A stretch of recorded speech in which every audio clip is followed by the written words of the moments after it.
This is the Reds POSTCAST, your instant game reaction for the Cincinnati Reds. Part of the Locked On Podcast Network, your team every day.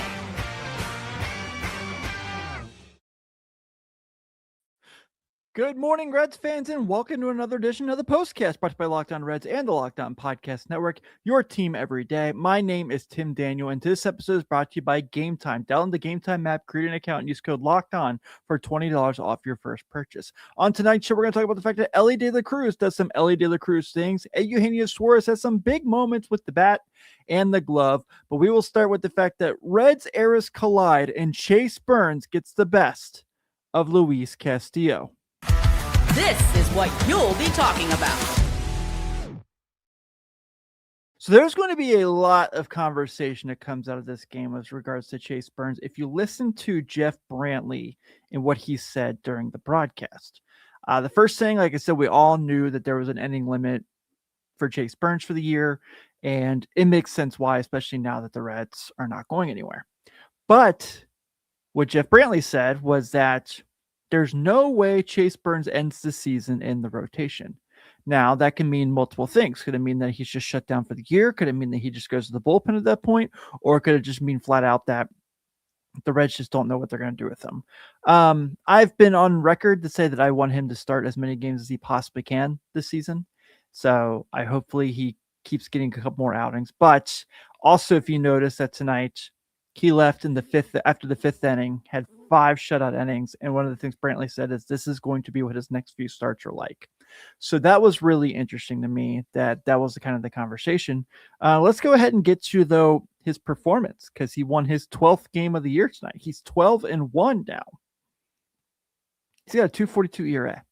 Now, obviously, those of us who have been lifelong Reds fans like me, we love La Piedra. We love Luis Castillo. But to see Chase Burns outduel the former Reds ace was kind of fun. And not a knock on Castillo by any means. I mean, obviously, first batter of the game gives up a homer, which we'll talk about later on in the show. But to see these two guys kind of go at it, Castillo still goes 7 innings, is still really good, gives up 3 runs, 2 of those being solo shot homers. So it was really fun to see these two kind of go at it. Burns ends up on the night with 5 innings, 3 hits, 2 runs, 6 strikeouts. Really good. Really, really good.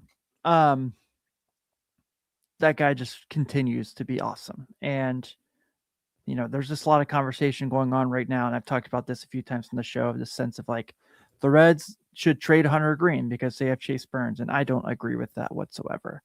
I fully believe that they should ride it out with these two because Hunter Green's under team control for a long time. So that's kind of my thought process there. I want the Reds to keep these guys together. I want them to keep Andrew Abbott because, you know, if they somehow, God forsaken, got a lineup that could consistently hit, this would be a team that you wouldn't want to face in a short series. Neither here nor there at the moment because that's not happening. But I just wanted to make sure we got to that as well. So really nice game from Chase Burns. It was nice to see. Bullpen-wise tonight, obviously, a couple solo shots given up, but that happens. Sam Moll does get an out, but also has a walk and a strikeout. Sam Moll of late has been disappointing. Last 15 outings has a 7.62 ERA. Came back down to earth. TJ Antone does give up a solo shot. I'm not too worried about that. TJ's been really good all year. Brock Burke gives 2 walks and only gets an out. Julian Garcia has to face Julio Rodriguez, and that went exactly how you thought it would go. And Emilio Pagan has a nice inning to end the ninth and get his save. So that was pretty fun as well. Nice day for the bullpen. Nice day for the pitching staff overall. 9 strikeouts, 6 walks is kind of a little higher than I'd like for it to be. But, you know, 2 runs on 6 hits. You'll take that every night of the week. So that's what's really fun to see. Those guys kind of go out there and do their thing. Chase Burns leading the way. I can't believe he's 12-1. It's amazing how good he is. And thank God the Reds have him for another very long time. So that's pretty exciting to see. Hey, how about Geno Suarez tonight? It's time to reveal who made the biggest under-the-radar impact with today's X Factor. Obviously, this is a game we're going to be talking about Elly. We're going to be talking about Chase Burns and all the amazing things they did. And rightfully so. Those guys were incredible tonight. Elly had one play that wasn't particularly great, but also as much as I blame him, I'll blame the team. We'll get to that. We'll get to that in a little bit. But Gino Suarez tonight, if there is a chance the Reds do trade him, he upped his trade value tonight. Has a solo shot as well to make it 2-0 in the fourth inning. Forgive me, I didn't have that in front of me. And then has an incredible play, flashing some leather, going to foul, like had a Key Bryan-esque defensive play, which once again, Key Bryan Hayes. But Gino with that solo shot and then that as well. I told you guys, so I know a lot of people just point to Gino's batting average, and that's where they say this is how he is. It's not good enough, or the 682 OPS. I don't really care about that. In his last 7 games, he's hitting 269. Actually, he's slugging 769 right now in his last 7 games, hitting homers. That's what you want from him. Really nice to see. Really excited to see Gino finding that power stroke again. He's got 13 on the year now. So I don't know. I'm back and forth on if Gino will be here at the deadline. I would like to say yes, but I'm not for certain. So hopefully he is, and hopefully the Reds can kind of find a way to keep him and get that next year out of it as well. Carter says, Tim, are you guys going to do an episode of the potential trade deadline packages? Jeff and Steve should have that covered. I don't know what their game plan is. I will probably put that together here in the near future. But yes, they're fully covering the trade deadline, where I'm, here game to game to just kind of keep things in. I had a lot of fun tonight. Don't get to say that too often as a Reds fan. I thought it was a well-played baseball game from both teams. I know Elly has an error, but not too much. But how about Nathaniel Lowe with that insurance run to make it a 2-run game? Sorry, there's something in my eye right now, and it's driving me crazy. But Nathaniel Lowe with an going oppo field for an insurance run with a solo shot. He's also had a little bit of a power stroke, also doing the Reds a little bit of a benefit for the trade deadline. So hopefully if someone needs a power left-handed at bat, that's a guy they can go get for it's not going to be expensive whatsoever. So nice day for him. Nice day for Gino to see them going. But I think the star of the day is Elly De La Cruz, and he had an unreal game with some moments as well that weren't so unreal. Let's talk about that and more right after this.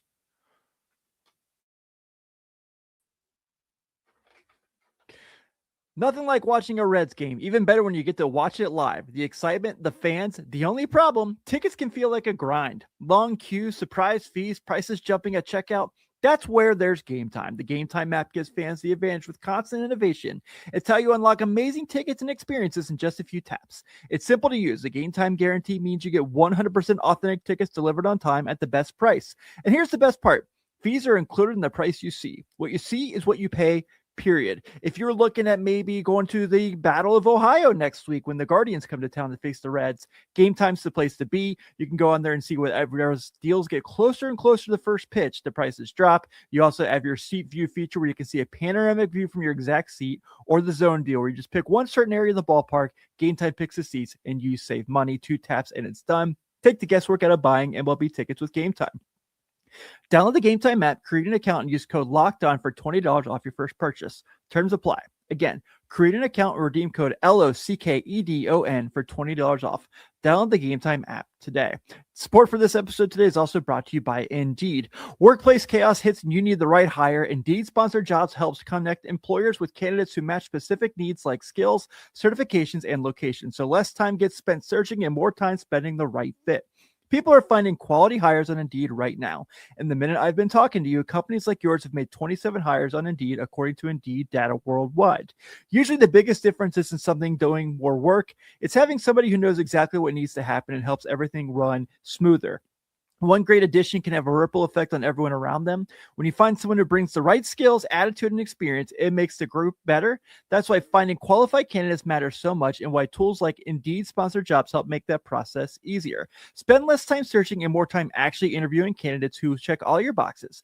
Less stress, less time, more results. We need the person to cut through the chaos. This is a job for Indeed Sponsored Jobs. And listeners of the show will get a $75 sponsored job credit to help your job get the premium status it deserves at Indeed.com/podcast. Just go to Indeed.com/podcast right now and support our show by saying you heard about Indeed on this podcast. Indeed.com/podcast. Terms and conditions apply.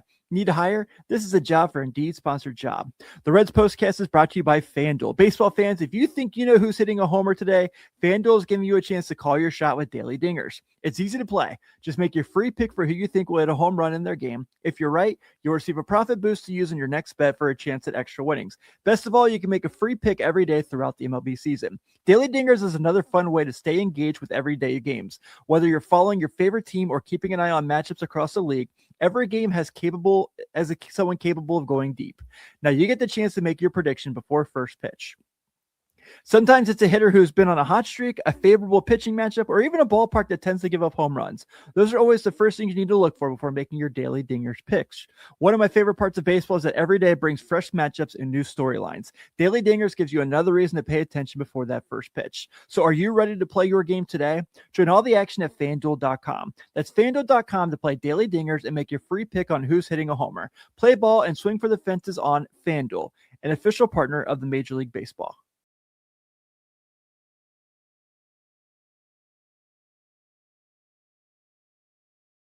Thank you all for staying up with me tonight on the Reds Postcast as we discuss a 4-2 victory over the Seattle Mariners with a chance to take the series tomorrow. Also, if you're already an everydayer, please be sure to join the Everydayer Club for $5 a month or $50 a year. Get access to ad-free episodes and our Discord chat as well. That's lockedonreds.supercast.com. I know Jeff and Steve have mentioned that they have some game plans coming up for our everydayers in the Everydayer Club, and hopefully they include their old pal from the Postcast on that as well, but they have not yet. So when they hear this later, they better know. But also be sure to check out Jeff and Steve Monday through Friday on this channel as well, whether it's on your favorite podcast app of choice or right here on YouTube, and you can hit that notification button as well. All right, Elly De La Cruz is our lockdown player of the game, and here's why. This is the Locked On Player of the Game. Mainly because he got the party started with the first at-bat of the game, and mind you, it's an excellent at-bat. It's not just the result of the homer. I thought he looked great. He worked the full count. He was fouling pitches off. He was getting Luis Castillo to use a lot of pitches early in the game, and then hits the ball deep. 101 miles an hour off the bat for his exit velocity, 25-degree launch angle. That'll do. And then later in the game, he draws a walk, and they try to do a pickoff play for Josh Naylor to try to get him. And Elly doesn't even look back after he sees where the ball goes and ends up on third base standing. Hammy's looking good. Hammy's looking promising. Oh, and how could I forget that insane defensive play he made where we got Jeff Brantley making a pterodactyl noise? Sure, but it was awesome. And I know a lot of people talk about the ball that went in and out of his glove earlier, and they're going to talk about the play at the plate. That was something. I don't know. I blame him for going on contact and not paying attention to where the ball. I also blame the fact that the team could not get him home with no outs. So it's a multiple thing there. But that's the negative. The positive is he continues to do amazing things. And he's just been awesome all year, obviously. But his last 7 games, a 357 batting average, a 438 on base, and a 643 slugging. In that time, he has 6 runs scored. He has 4 walks. He has 3 strikeouts.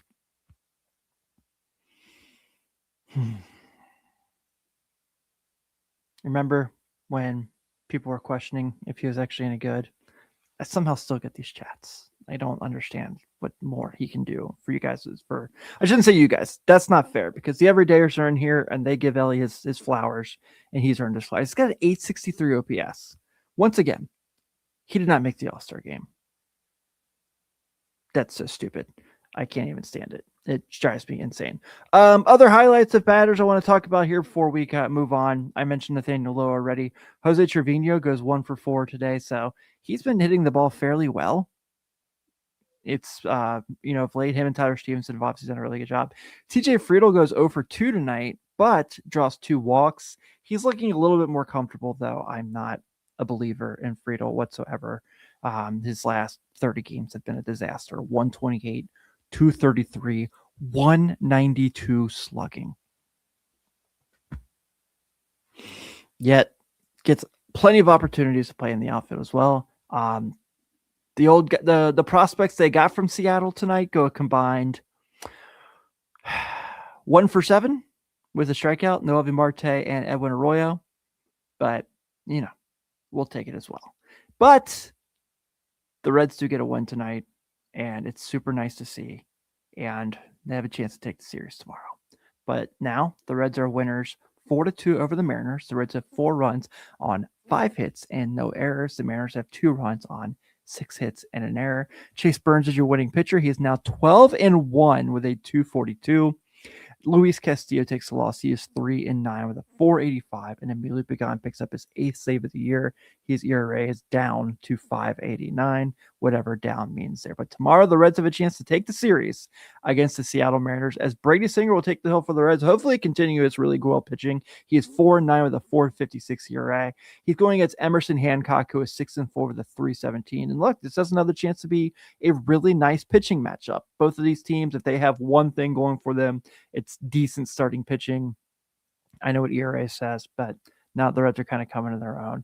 First pitch of that one is at 3:40. So thank God we don't have to be here at 1:45 to have do these postcasts. But I will be here tomorrow around, once the game's over. Everyone, thank you so much for staying up with me the past 2 nights. I greatly appreciate it.